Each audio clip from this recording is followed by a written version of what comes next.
All right. Hello, everyone. Happy Monday. We're here again to discuss. Today is a health topic, Zoom, and it's a super hot one because I think this is the most number one question that I get is what to take for diabetes. And not to mention, it's just the number one question that I always get, but I mean, the population that has diabetes is insane. It has tripled over the past 20 years. This has surpassed global projections. Very sad. So we're on a very sad track. And this is a lifestyle disease. We want you guys to really understand that. And that's what we're going to drill in today. Drilling it. Because the reason I guess I feel like so strongly about it is because I know that it can be prevented. And it doesn't take that much work, but you do have to put the work in, but it can be prevented. Whether your family has everybody in your family has diabetes or not, this can be prevented. It does not have to be for you. Sometimes reversed. And so sometimes reversed, exactly. So a lot to talk about. So I'm going to let Ryan start to dig in and open it up with diabetes, and we'll take from there. Yeah, it's like I'm going to try to keep it lighthearted in a way and jovial because it's such a doomy and gloomy topic. Like Lisa said, it's sad, but there is a silver lining, and that is that a lot of this can be prevented and much of it can be reversed, and what we're going to talk about today. So to get started though, let's do a quick, I want to identify a continuum of care, the way that it kind of flows. And this is just more of a sort of Western medicine approach to it. It's starting to spread global. But so if you go into primary care and you have your blood work done, you come back in for your checkup and you're reviewing your labs and you see your fasting blood sugar is a 95, whatever, high 90s. Not much is said, if at all. Come back and it's 115. I'm not even sure much is said then either. Although that range at 115, you are now pre-diabetic. At the 95, you're on the high end of normal. And then in the 115 range, you're certainly a pre-diabetic. And many providers really won't dig in at that time, surprisingly. So then you come back, nothing can really be done. They're not going to prescribe anything or do anything or really consult on it. Then you're going to come back and it's going to be 126 milligrams per deciliter, which, according to our, medical guidelines, you are now clinically type 2 diabetic. Again, I'm really kind of drilling in on type 2 diabetes. Today, we're going to discuss insulin resistance and type 2 diabetes. There's also a continuum there. You can be insulin resistant and not diabetic, but of course, type 2 diabetics do have some insulin resistance, of course. So, but that example though, that example of now you're at 126 milligrams per deciliter, now you can receive medical care. So now you'll get a prescription. Now you'll get a follow-up appointment. And and there's your kind of cycle, right? And that's where most people get stuck. They do get told that there's opportunity to make changes in lifestyle, but they don't typically receive any real intensive instruction. Right, or an intervention or prevention. Right. Say at the 95 mark, hey, look, Susie, you're creeping up there, so let's do a little bit of lifestyle modification so we don't get higher and reach that diabetes to diabetic range. Yeah, sure. So, all right, so from insulin resistance all the way to type 2 diabetes, we're not going to talk about drugs, medications, pharmacotherapy. We're not going to talk about insulin. We're not going to talk about checking blood sugars or really any of those numbers for the most part. Today's going to be more so about the costs, the implications, the things that we can do to reverse it, the positive approach to it, the lifestyle approach to it, and of course, the way that supplements can tie in along with other pillars of healthcare. So yeah, we'll kind of go from that perspective. So here's the deal. At least half of the United States population is either pre-diabetic type 1 or type 2. That does not cover the insulin resistant crowd. There's potentially insulin resistance in people that are young, skinny, but sedentary. And so there's a distinction as well. So insulin resistance is really, so what does that mean actually? That's probably what we should start with. Let's try to define that. It basically means that the body continues to release more insulin because the body is not uptaking blood sugar properly, or the body just doesn't recognize the insulin as well, the sensitivity to it, so that the blood sugar can be two ways. It can go elevated or it can kind of be normal, but there's going to be an increased amount of insulin. The body is overcompensating. It's not metabolically correct in this process. And so a lot of it has to do with metabolic dysfunction. That's another keyword I guess we should try to define too. So when you look at somebody and you talk about metabolic dysfunction, what does that mean? Well, there's clinically metabolic syndrome, which is 5 criteria. And if you have 3 out of that 5 criteria, that is technically metabolic syndrome. And that's high blood pressure, it's high triglycerides, it's high blood pressure, it's obesity, and I think it's low HDL. I said blood pressure, obesity, HDL, and then triglycerides, I think. But anyway, there's 5 criteria. If you get 3 out of those 5, you have metabolic syndrome. But the word metabolism is really 2 things. It's catabolism and anabolism. So it's the body constantly making and breaking down. So anabolism is building things up. It's usually an energy demand, whereas catabolism is things breaking down and usually gives off, energy. So, that's an important distinction, because when we start talking about metabolic dysfunction, the next word that enters into the conversation is usually inflammation. And then you start talking about chronic disease. Like, Lisa, I get hit all the time. So many emails come in on like, how do I improve my sleep? How do I improve my stress? I have a lot of inflammation. I have knee pain. I have arthritis. I have brain fog. I have X, Y, and Z, other disease states. And I'm saying to myself, I don't know enough about this person, but I'm going to guess, I will bet that probably some level of the inflammation going on is due to insulin resistance. Right. I feel like I get the same common question too, or sometimes I get a question about, I've just been diagnosed with kidney disease. And I'm thinking, well, what caused the kidney disease? Are we talking like, are we diabetic? Yeah. So you really need to focus on like, what is the real issue here? And there are significant issues. There are significant issues. On the far end of the continuum is full-blown type 2 diabetes. And that is obviously needs to be treated with medications and intensive care, because very quickly type 2 diabetes escalates into some severe negative outcomes, right? So of course we know that insulin resistance and inflammation lead to the 3 big killers, right? You're going to talk about heart disease, you're going to talk about cancers, and neurodegenerative diseases like Alzheimer's and Parkinson's and dementia, right? So again, when I get these questions, almost always, I would say, I'm like, if I knew this person, if they're under my care, I would address their insulin resistance or their pre-diabetes or their type 2 diabetes, because we do know that type 2 diabetes increases the incidence of those chronic diseases significantly. And there's so many other quality of life measures that start to deteriorate and rapidly. So the number 1 cause of amputation is type 2 diabetes. Number 1 cause of kidney disease, diabetes. Number 1 cause of retinal disease, so like vision loss, diabetes. It's because the body is not able, the high levels of sugar are just so inflammatory. The cells that are not able to take up the sugar properly and conduct the metabolism. And so there's so much inflammation. That's those little blood vessels we just described, right? So, the outcomes are poor, but again, the silver lining in this whole thing is the fact that we can change. We can make lifestyle changes, and we can alter the course of this really, really debilitating and costly disease.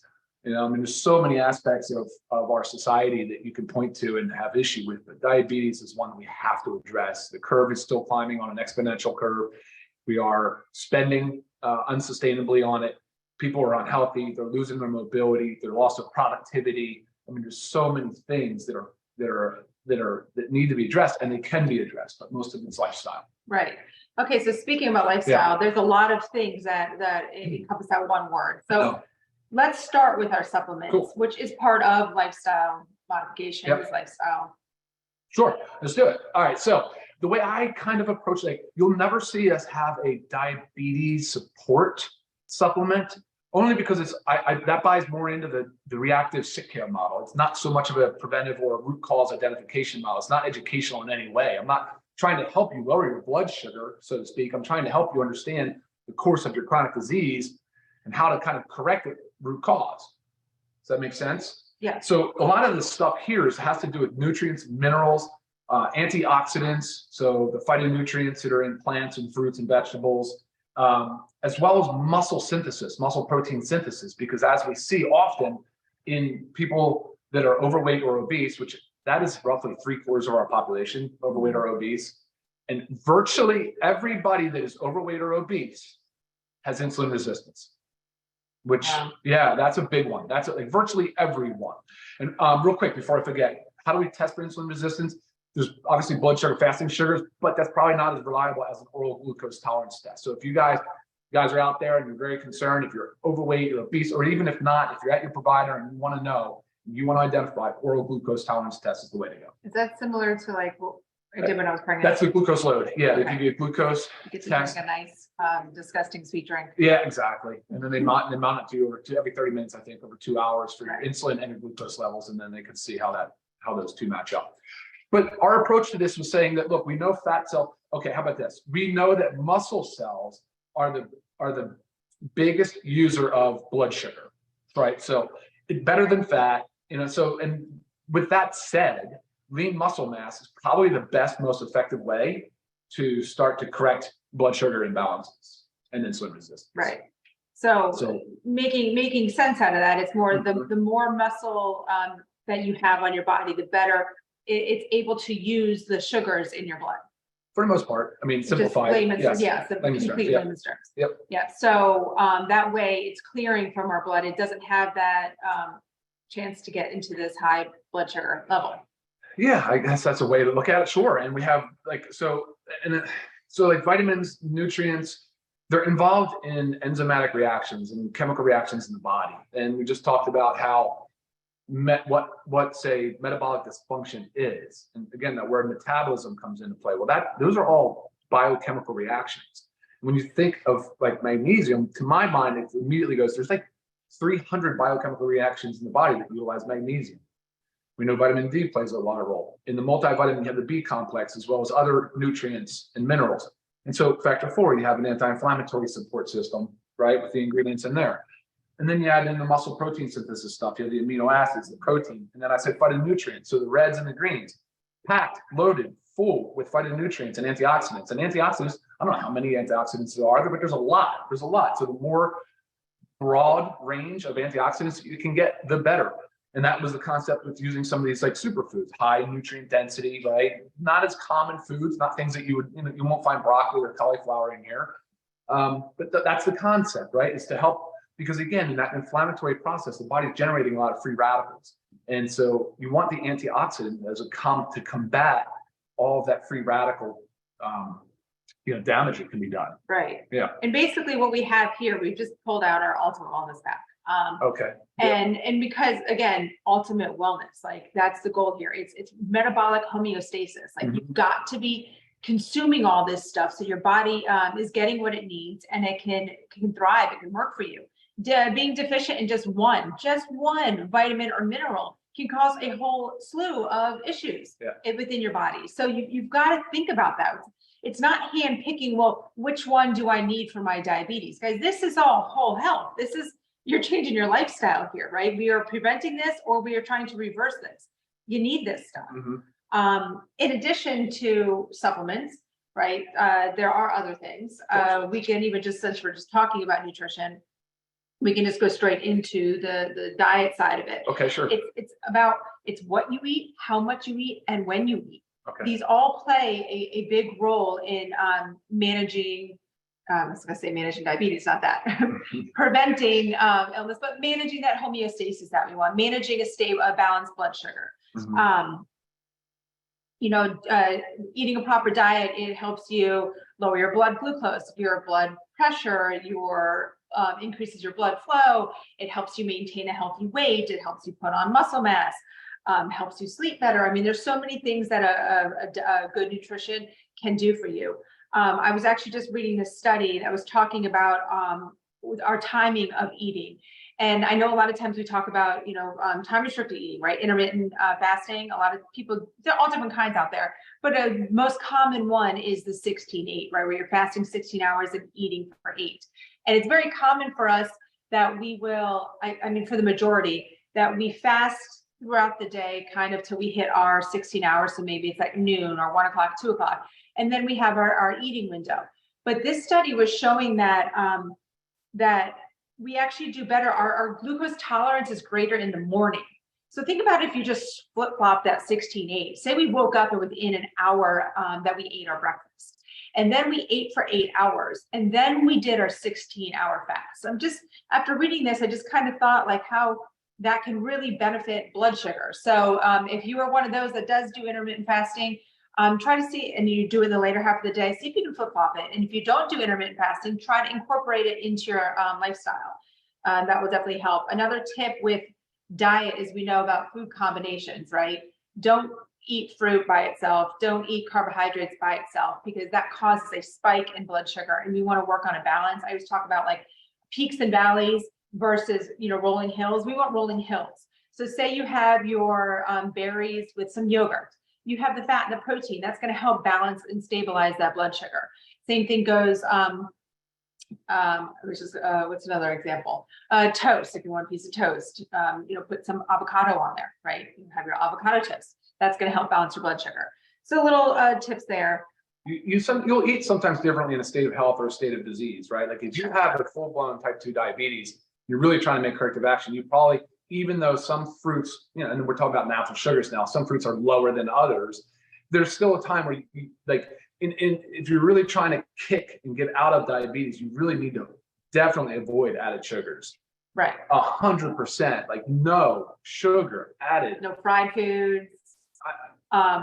It's a big one. No, I mean, sugary beverages is the first thing that comes to mind for me. Even the sports drinks. I mean, if you're an intense athlete, okay, maybe a sports drink. But if you're sitting on a couch or behind a TV, and no Gatorade, like no sports drinks, right. No fruit juices. Even if you're choosing fresh fruit, pick something that's low in sugar, like berries, blueberries, or strawberries, but maybe not figs or bananas. I mean, so you've got to start to educate yourself on the sugar load. That I would say is the biggest take home from this, for me anyway, for this call with regards to food. Avoid all added sugar. Right. Absolutely. And add the aminos in. If you're used to a sugary drink or some weird coffee thing like latte or whatever after mid-afternoon, go for something different. Grab the reds or the greens, or I don't care what it is. Just no added sugars. Right. You're going to have to adjust your palate a little bit, Sure, especially if you're used to very, very sweet things. Yeah. But that just takes time. And I promise you, it will over time. Things will start to taste sweeter even when they're not that sweet. I do want to remind people, guys, this is not just for diabetics. So if you're in that category, you're sedentary, but you're lean, you still potentially have insulin resistance. And that needs to be taken seriously. So dietary changes must occur, and it should start with eliminating added sugars. Right. And that should roll right into exercise, because you were just talking about, that being sedentary. Yeah, you can go as far down the literature rabbit hole as you want. Every time, without question, it ends with the same thing. If you want to reverse type 2 diabetes, it's exercise. Whether it's the anaerobic, type or zone 2, whatever it is, but you can find more information online. We don't have time to get into that today, but it is exercise. It is weightlifting. It is putting on lean muscle mass. I mean, it absolutely is. That is a fact. That is a proven fact. Exercise is the key component to lifestyle therapy, the key component. So like you could think you're doing everything right, but if you're sedentary, guys, the sickness and disease is still gonna haunt you, creep up. It's inevitable. It's the uptake of glucose. It's the way that your body uses sugar. And the one organ that probably you should drill in the most on is the liver. I mean, the liver plays a huge role in the management of sugar. Right. And even specifically for diabetics, this is like the recommendation is 150 minutes of moderate to vigorous aerobic exercise. So that's like your biking, your walking, your jogging, anything that's getting your heart rate up and kind of sustaining it up. Spread over at least 3 days per week to minimize consecutive days without the activity. Yeah. Okay, so divide that 150 up through the week if 3 sessions or more. And then also you need to do resistance training. Sure. And it recommends for diabetics 2 to 3 resistance training sessions a week on non-consecutive days. The goal is to get your body doing something every day. Say one day you do 30 minutes on the bike. The next day you do some resistance training. You don't have to have a gym membership. Go into your garage, go outside in a room, use your body weight, but that's resistance. You have got to be doing this stuff, and you can easily buy bands and whatnot on Amazon for super cheap, guys. I mean, this does not have to be a lot, I promise you. Yeah. But goal is you have got to move your body on most days of the week. So exercise, nutrition. Mm-hmm. Sleep is another one. Sleep's right up there with those 3. Okay, so sleep is an under-recognized factor in type 2 diabetes. what it does to your blood sugar and insulin resistance with lack of sleep. And typically this is not getting enough sleep. I think this is what the study that I was reading was most based on, because that's also what's going on in our population. We're not getting enough sleep. We're not allowing ourselves enough time. We're too busy. We're too stressed. There's too much light. So cortisol production shoots up. Right. Well, that's another one. So sleep and stress kind of in a way go hand in hand, but blood sugar levels rise in response to stress hormones being released. Okay, so if you think about it, like it's a vicious cycle. We're stressed out, so we're not sleeping, then we're not sleeping enough, so we're stressed out, and our insulin resistance is through the roof. And these are all just pieces to a puzzle. When we talk about all these lifestyle things, from supplementation to diet to exercise to sleep to stress, these are all pieces to a puzzle that you've got to put the puzzle. You've got to do it all. So if this is overwhelming right now, and you're like, well, I don't know where to begin with one thing. Say, look, I'm part of LiveGood. I'm going to go and I'm going to get myself that ultimate wellness pack, and I'm going to get on a supplement regimen. Then once you get that solid down, then work on the exercise. Okay, incorporate that, and little by little put your puzzle together. And that's the goal, right? To have this one big piece, and we're working on prevention and hopefully reversal of diabetes. Number one, avoid added sugars. Then go to the supplements. There, okay. I have to say Truth be told, yes, we got to avoid those added sugars. I mean, added sugars too can just come from like sitting on the couch and snacking on crackers. I mean, those crackers add up. That's all carbohydrate sugars. So it's not just like reading the sugars. Those, yes, I understand, added, but do read your labels because they sneak sugar into a lot of things that you would never, ever even know. Yeah, Google like some different words for sugars, because they'll hide them under words that you would never think that it was sugars. You've got to make sure you're preventing that. Look at the grams of sugar, yes, but also, read the ingredients. Cool. Try some questions. Oh, I know I do have one, Ryan, for you that I got the other day. So someone was saying that their whole family has diabetes. So they're on their way to being diabetic themselves. We always know that your genes are not your destiny. Sure, yeah. Sure. And that's the topic of epigenetics. And you talk about that quite a bit, epigenetics, right? Yeah. Actually, I'll just cut right to it. If both parents have diabetes, the biggest predictor for the children to get diabetes is insulin resistance. So again, if you have a strong family history of diabetes, measure and try to find out if you have insulin resistance. That is key. Mm-hmm.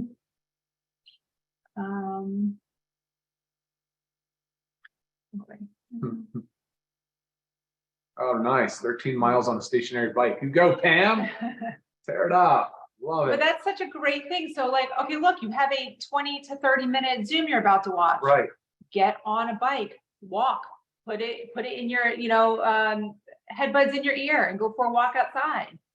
Cleaning the house is exercise. Yes, move your body, but also remember we need, I'm very big on this. I love activities of daily living. Okay, we're cleaning, we're doing this, we're moving, maybe we're working outside for a little bit. Activities of daily living, those are important, but we also need to have structured exercise. You've got to make a point to think, I am doing my 30 minutes of cardio today. Tomorrow I'm doing my 30 minutes resistance training. It has to be structured to really be effective. I don't know if that was one you wanted to, I know it's hard because we're not talking about type 1. I'm avoiding pharmacotherapy questions. Okay. I don't want to go there. I have 5 holistic centers, and these are the greatest products ever. Awesome. Thank you, Jenny. All right. So, yeah, that's it. So I would say too, there's a group that we started on Facebook, right, Lisa? Can you comment on that? Because it's just really about encouraging and promoting active lifestyle. Yes. So the goal with this, guys, is we just want to get more people out there using our products in a healthy way, active way. So it's Living Good with Ryan and Lisa. And it's really just to motivate others, motivate yourself, share how you're using our products to better your life. Whether it's, honestly, whether it's the new sleep patch to help you get that solid sleep that you need, so then you can exercise tomorrow because you haven't been able to exercise because you're not sleeping and you're tired. Whatever it is, we're all working on improving ourselves. And it's nice to share it with others so we can not only get ideas from others, but just the energy and the motivation is a huge part of it. So it's really not designed for like questions and whatnot. It's really just to share. Hey, just post a picture of you exercising and moving. Right. Yeah. Mixing your aminos and then going out for sure. a walk. You know, it's just share how you are bettering your lifestyle with LiveGood. Absolutely. Okay, awesome. We'd love to see it. All right, we're at 25 minutes in. Okay, that's pretty good because this one I feel like we could get going and going and going. But guys, yeah, so puzzle pieces, start somewhere and then put that puzzle together so we can work on preventing diabetes. Eliminate added sugars. Start there. Please. All right, guys. Any further questions, go ahead and shoot me an email. Thank you so much for watching. You guys have a wonderful week. Yeah. Bye now.